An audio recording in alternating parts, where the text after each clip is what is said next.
Loh, kita ada di halaman depan Museum Lawarman. Ini namanya Lembuswana nih. Nih, Lembuswana. Oh, lambang dari Kerajaan Kutai Kartanegara. Jadi di sini tertulis.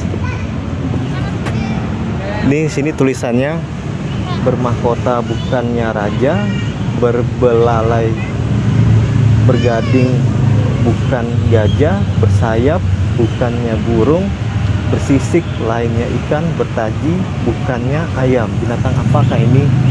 Jadi ini gabungan dari burung, gajah, naga, sama ayam. Nih namanya Lembuswana. Lihat dari samping ya.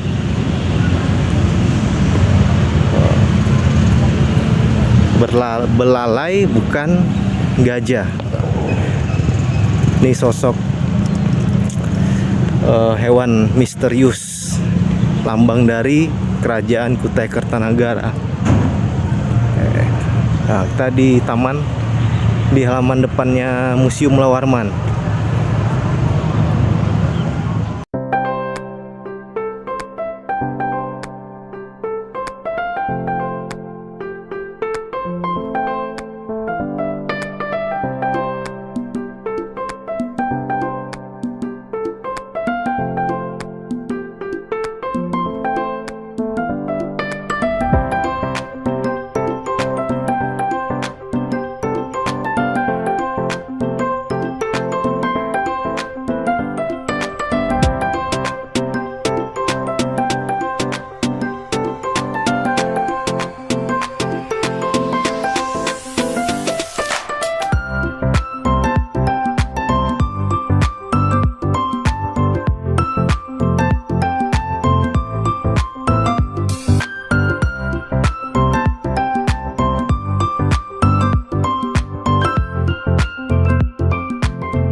Sekarang kami ada di Museum Mulawarman. Museum Mulawarman berada di Kota Tenggarong, Provinsi Kalimantan Timur. Museum ini adalah dulu adalah bekas istana dari Kesultanan Kutai Kartanegara. Yuk kita lihat dalamnya ada apa aja. Di sini.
Ini termasuk yang disakralkan. Nah ini biasanya Dewi Sultan dan Kutai maupun masyarakat biasa itu setelah pengantin tadi mempunyai momongan, namun lahirnya itu di bulan Safar, Mas. Kalau bulan Safar itu identik dengan bulan panas, makanya dia ditimbang dengan hasil bumi. Supaya apa? Supaya anak ini tadi yang lahir di bulan Safar tadi tidak sakit-sakitan. Nah, di sini pengaruh Hindunya masih terasa sekali, Mas. Karena sajian-sajian ini termasuk penunduk kalau bahasa sini. Penunduk itu biasanya kelapa, gula merah, ya. Nah, ini diberikan kepada orang yang memimpin doa-doa tadi. Ini kelengkapan ini sampai sekarang masih tetap dipertahankan. Nah, setelah upacara itu 40 hari bagi ada namanya naik ayun. Naik ayun itu biasanya dibarengi dengan pemberian nama atau tasniyah dan akikoh gitu ya. Nah, di sini juga lambang-lambang daripada Hindunya tadi masih juga terasa. Nah, ini biasanya ini para dewa tadi. Nah, di sini, namun di sini masih tidak meninggalkan juga lambang-lambang Islamnya, ya. Kalimat Muhammad masih ada, kalimat Allah namun di situ tetap masih ada ini pengaruh beliannya tadi, animisnya tadi. Karena yang melaksanakan upacara belian itu orang-orang yang masih percaya dengan animisme, ya. Nah, ini masih juga. Nah, biasanya ibunya tadi duduknya di sini, lipatan-lipatan kain. Jadi para undangan yang datang biasanya tuh mengasih uang, dia diselipkan di bawah lipatan ini. Nah, ya, ini adalah baju pusaka kesultanan. Ini permaisuri. Tapi ini biasanya bukan upacara pelombatan. Kalau upacara pelombatan dia menggunakan itu.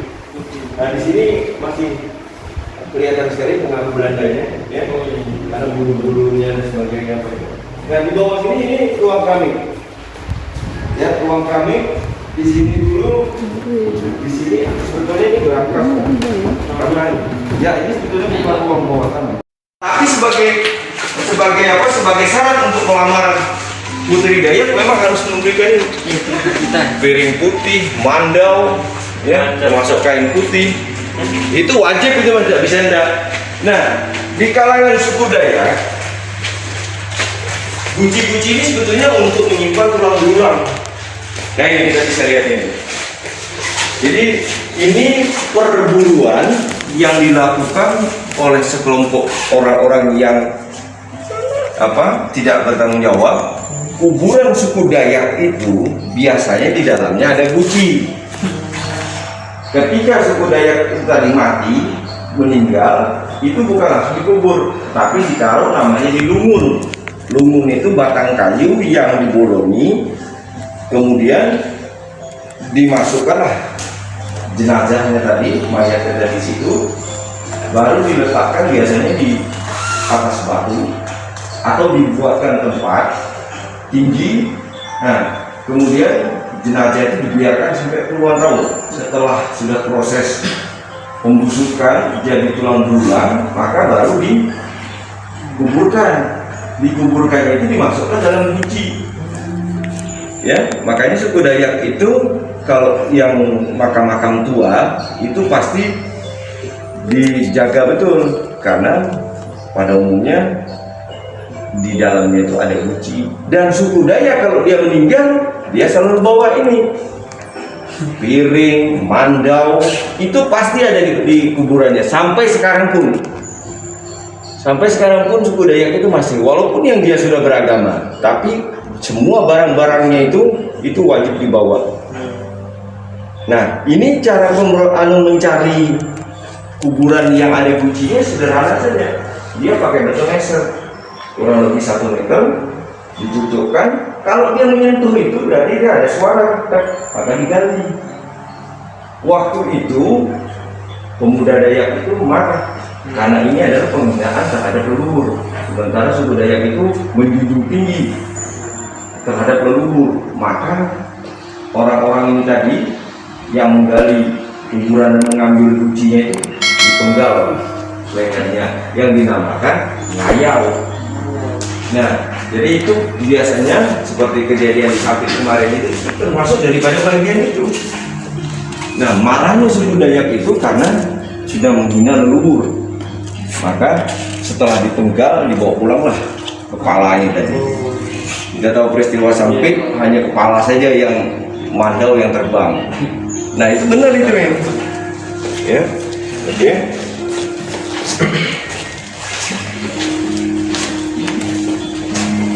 Nah, ini biji-biji dari Eropa, Jepang, Cina.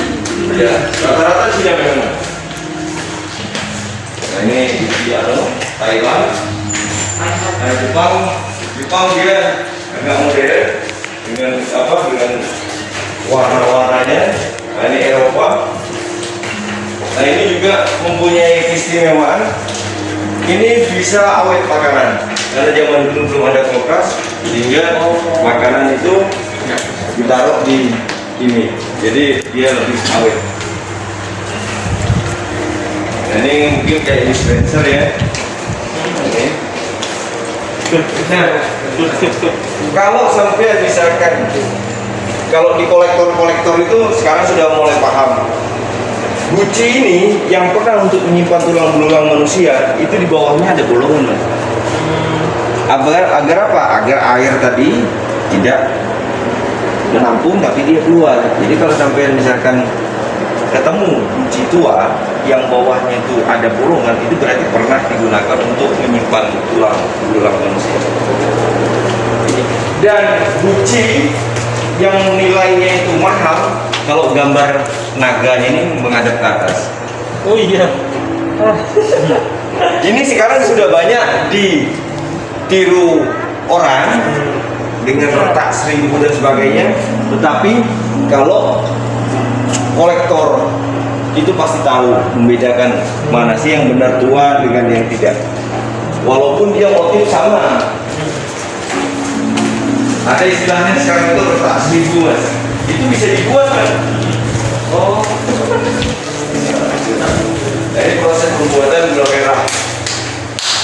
Biasanya ini dari pohon aren disadap, ya. Kalau yang belum direbus gini, itu namanya tua. Oke. Nah ini proses pembuatan sumpit tadi mas. Nah itu kayu biasa ya. Setelah dia dibolongi, namun kita di sini merasa kagum itu kenapa? Karena porosnya itu bisa lurus. Nah ini alat-alat yang mereka dulu ketika membuat perahu sangat sederhana. Kalau ini masih sampai sekarang ini. Ini namanya pandai besi. Nah jadi satu ngompa, ya ngompa angin supaya baranya hidup. Satu dia mukul membentuk. Nah ini pembuatan ulat doyo tadi. Nah, jadi ini serat, ini suku benua Tunjung masih pakai ini kulit kayu ini.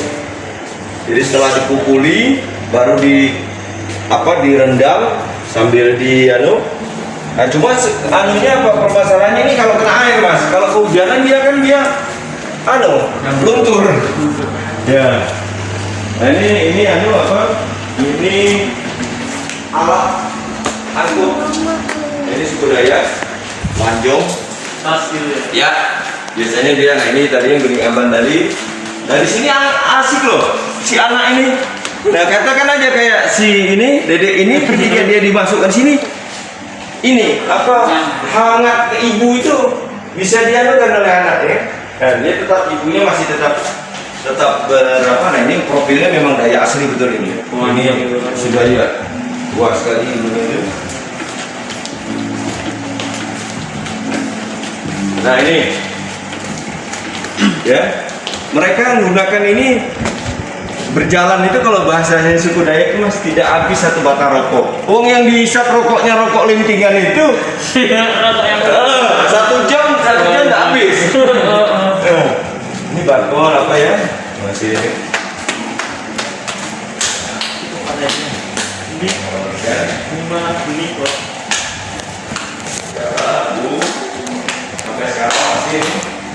Nah yang unik itu ini mas, lampu ini. Jadi dulu belum ada senter, mereka menggunakan lampu ini. Bahannya minyak. Kemudian itu ada semprongnya dan fokus cahayanya itu ke depan kayak senter karena dia menggunakan itu pemantulnya.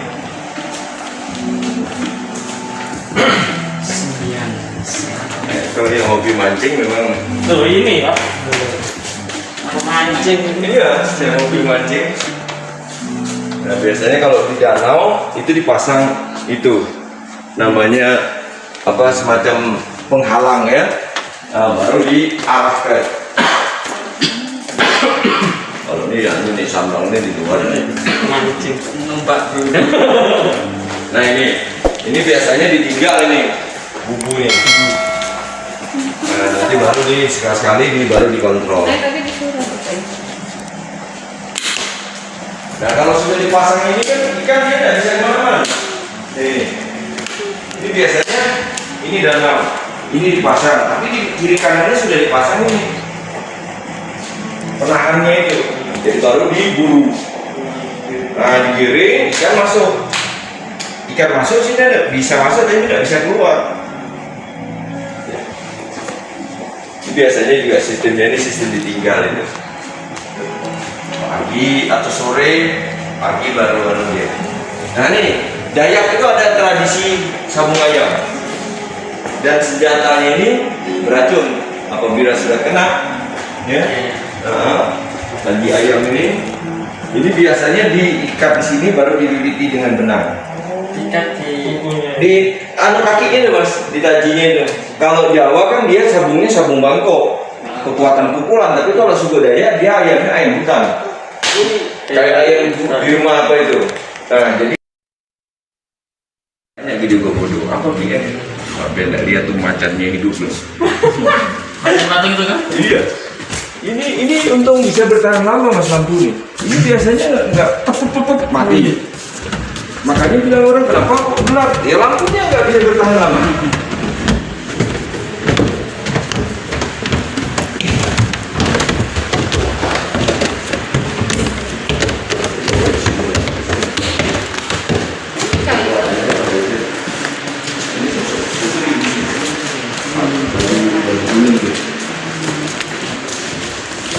Makanya kita bangga.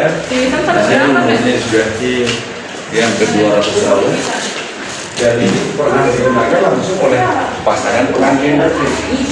Di sini sering orang yang belum mendapatkan keturunan dia belajar di sini. Kalau saya sih sarannya jangan sampai kita larinya ke Sri.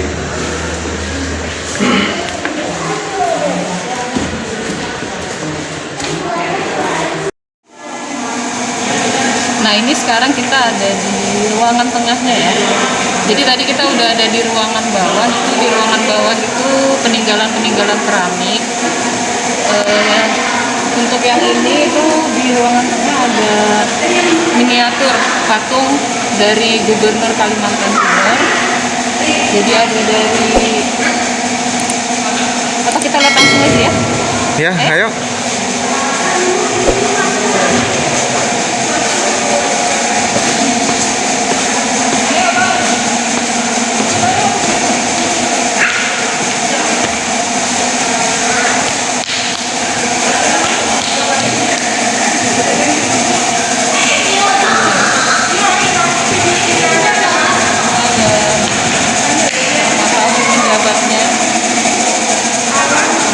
Awang Paruk. Sebelum Isra Nur.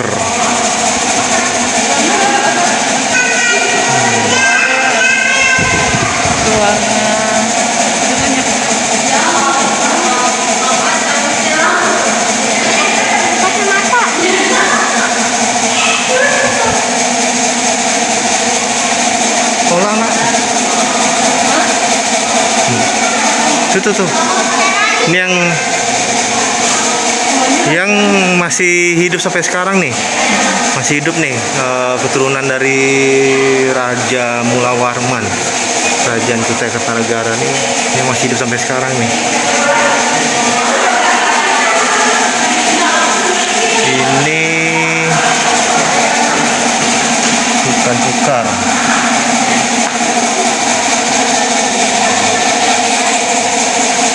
tengah.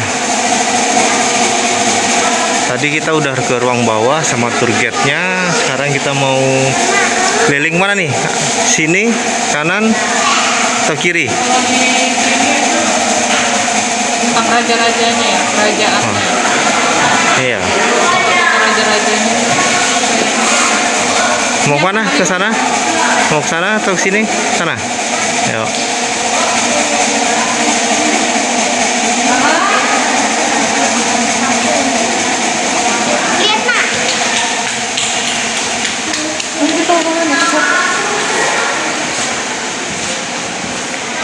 Ini Pengginang. Apa ya Pengginang? Oh. Pengginang.